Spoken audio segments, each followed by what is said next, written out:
23 जून 2018 Thailand की football team wild boars के 12 खिलाड़ी और एक कोच प्रैक्टिस मैच के बाद अपने एक साथी का जन्मदिन मनाने की सोचते हैं और इसके लिए जगह चुनी गई थाईलैंड के माई साई जिले के गांव चियांग राय में बनी गुफा थाम लुआंग।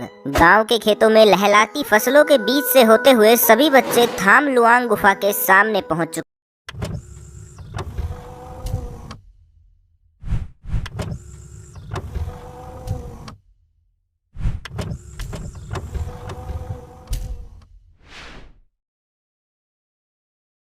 चुके थे, लेकिन कुछ एडवेंचरस करने का जुनून और प्रकृति का प्रेम इन बच्चों को गुफा के कई किलोमीटर अंदर तक खींच लाया। कुछ नया एक्सप्लोर करने की जिद और जश्न में डूबे बच्चों को पता ही नहीं चला कि कब वो गुफा के लगभग 6 किलोमीटर अंदर तक आ गई। जैसे जैसे बच्चे आगे बढ़ते जा रहे थे वैसे वैसे अंधेरा भी बढ़ता जा रहा था। इधर अब बाहर मौसम भी करवटें बदलने लगा था। देखते ही देखते बाहर भारी वर्षा शुरू हो गई, जिसकी जरा सी भी भनक गुफा के अंदर मौजूद इन बच्चों को नहीं थी। घनघोर अंधेरा और काफी समय बीत जाने के चलते अब सभी ने वापस गुफा से बाहर निकलने की सोची, लेकिन जैसे ही वे कुछ दूर वापस चले तो उन्होंने कुछ ऐसा दिल दहलाने वाला वाकया देखा जिसने उनके होश उड़ा दिए। दरअसल गुफा के रास्ते से पानी का एक तेज बहाव अंदर की तरफ आ रहा था, जो कि लगातार बाहर हो रही वर्षा के कारण अब विकराल रूप धारण करने वाला था। पानी के इस विकराल रूप को देखते ही सभी बच्चे डर के मारे रोने लगे। ऐसे में उनके कोच ने हिम्मत दिखाई और उन सभी बच्चों को समझा बुझाकर शांत किया कि वो जल्द ही यहाँ से बाहर निकलने का रास्ता ढूंढ लेंगे।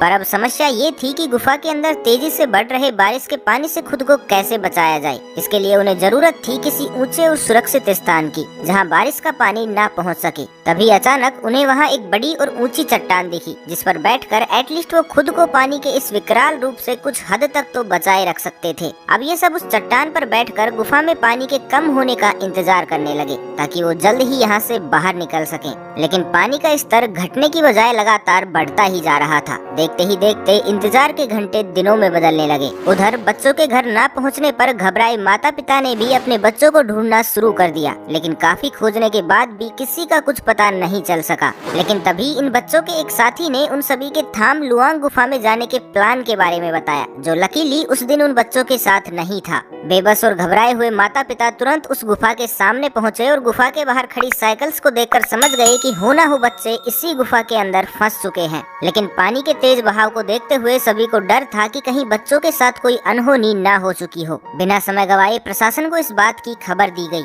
उधर काफी समय बीत जाने के बाद अब बच्चे भी भूख के मारे बिलखने लगे थे और ना ही उन्हें वहां से बाहर निकलने का कोई रास्ता नजर आ रहा था। ऐसे में इन बच्चों के कोच ने एक बार फिर से हिम्मत बंधाते हुए कहा कि खाने के बिना तो इंसान कई दिनों तक जिंदा रह सकता है, लेकिन पानी के बिना नहीं। और कहीं ना कहीं वो भाग्यशाली भी हैं, क्योंकि पानी उनके पास पर्याप्त मात्रा में मौजूद है। इस तरह वो लगातार इन बच्चों का हौसला बढ़ाते रहे और इन बच्चों को मेडिटेट कराते रहे, ताकि ऑक्सीजन की कमी और खाने के अभाव में भी इन बच्चों का इम्यून सिस्टम बेहतर बना रहे। देखते ही देखते घंटे दिनों में और दिन हफ्ते में बीत गया, लेकिन वहाँ से बाहर निकलने की कोई उम्मीद नजर नहीं आ रही थी। इधर अब पूरी दुनिया में ये खबर फैल चुकी थी। ऐसे में बच्चों की मदद के लिए अमेरिका, ब्रिटेन, चाइना और इजराइल जैसे देशों के डाइवर्स और एक्सपर्ट की टीम थाईलैंड पहुंचने लगी। उधर प्रशासन भी अब तक लाखों लीटर पानी मशीनों के जरिए गुफा से बाहर निकाल चुका था, ताकि अंदर जाने का कोई रास्ता बनाया जा सके। लेकिन अफसोस इसका कोई फायदा नहीं हुआ, क्योंकि पानी का बहाव काफी तेज था और जमीन भी काफी दलदली हो चुकी थी, जिसके कारण डाइवर्स आगे बढ़ ही नहीं पा रहे थे। लेकिन फिर भी वे लगातार आगे जाने के प्रयासों में लगे रहे।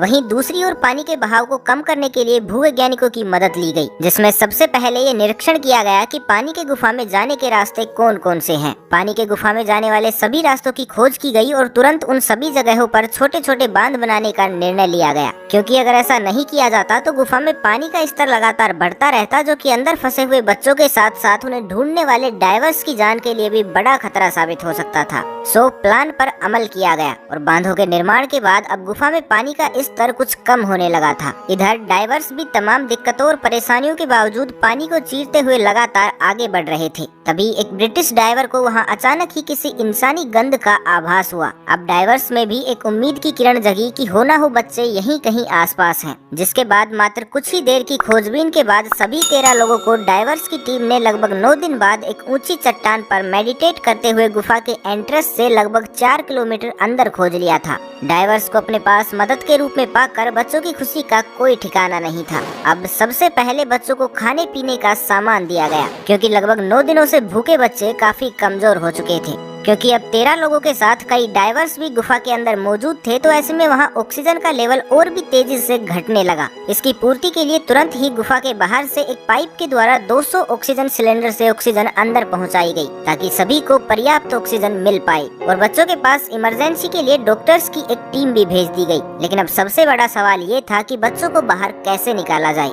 इसके लिए 3 ऑप्शन पर विचार किया गया। पहला, या तो बच्चों को स्कूबा गियर की मदद से स्विमिंग सिखाई जाए, जो कि पॉसिबल नहीं था, क्योंकि बच्चों में इतनी एनर्जी बची ही नहीं थी कि वो 4 किलोमीटर तक स्विमिंग कर पाएं। ऐसे में ये उपाय खारिज कर दिया गया। दूसरा विकल्प ये था कि बच्चों को डाइवर्स की मदद से खींचकर बाहर निकाला जाए, लेकिन किसी अकेले डाइवर द्वारा 4 किलोमीटर तक यूं बच्चों को बाहर निकाले जाना काफी मुश्किल भरा होने वाला था। और तीसरा ये कि बच्चों को सभी मूलभूत जरूरतों की वस्तुओं के साथ वहीं छोड़ दिया जाए और मानसून के अंत होने पर वहाँ से बाहर निकाला जाए, क्योंकि तब तक गुफा में पानी का स्तर भी बेहद कम हो चुका होगा। लेकिन ये विकल्प भी काम का साबित नहीं हुआ, क्योंकि इतने लंबे समय तक बच्चों को गुफा में छोड़ना खतरे से खाली नहीं था। ऐसे में बच्चों को बाहर निकालने के लिए किसी अन्य तरीके को खोजना शुरू किया गया। वहीं दूसरी ओर इजराइल मैक्सटेक और सील नेवी द्वारा फाइबर ऑप्टिकल केबल को गुफा में इंस्टॉल किया गया, ताकि इंटरनेट कनेक्शन के जरिए बच्चे अपने फैमिलीज से कम्युनिकेट कर सके। ये सब करने के बाद अंत में निर्णय लिया गया कि बच्चों को बेहोश करके बाहर लाया जाएगा, क्योंकि बच्चे तैरने में समर्थ नहीं थे। ऐसे में एक बच्चे को बाहर लाने की जिम्मेदारी 2 डाइवर्स को दी गई।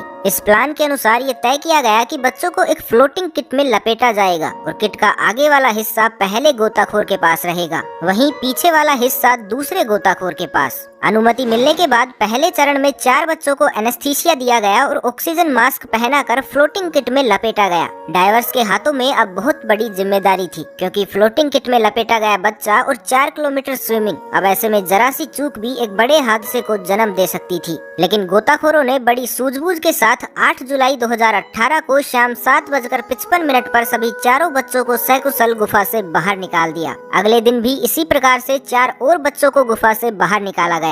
10 जुलाई 2018 ये वो दिन था जब 6:38 पर बचे हुए सभी बच्चों और उनके कोच को सकुशल बाहर निकालकर इतिहास रच दिया गया। लगभग 18 दिन तक गुफा में फंसे रहने के बाद बच्चों को जिंदा बाहर निकालना किसी चमत्कार से कम नहीं था। लेकिन इस पूरे घटनाक्रम में एक बहादुर एक्स नेवी डाइवर समन कुनन बच्चों को बचाते बचाते अपनी जिंदगी की जंग हार गए।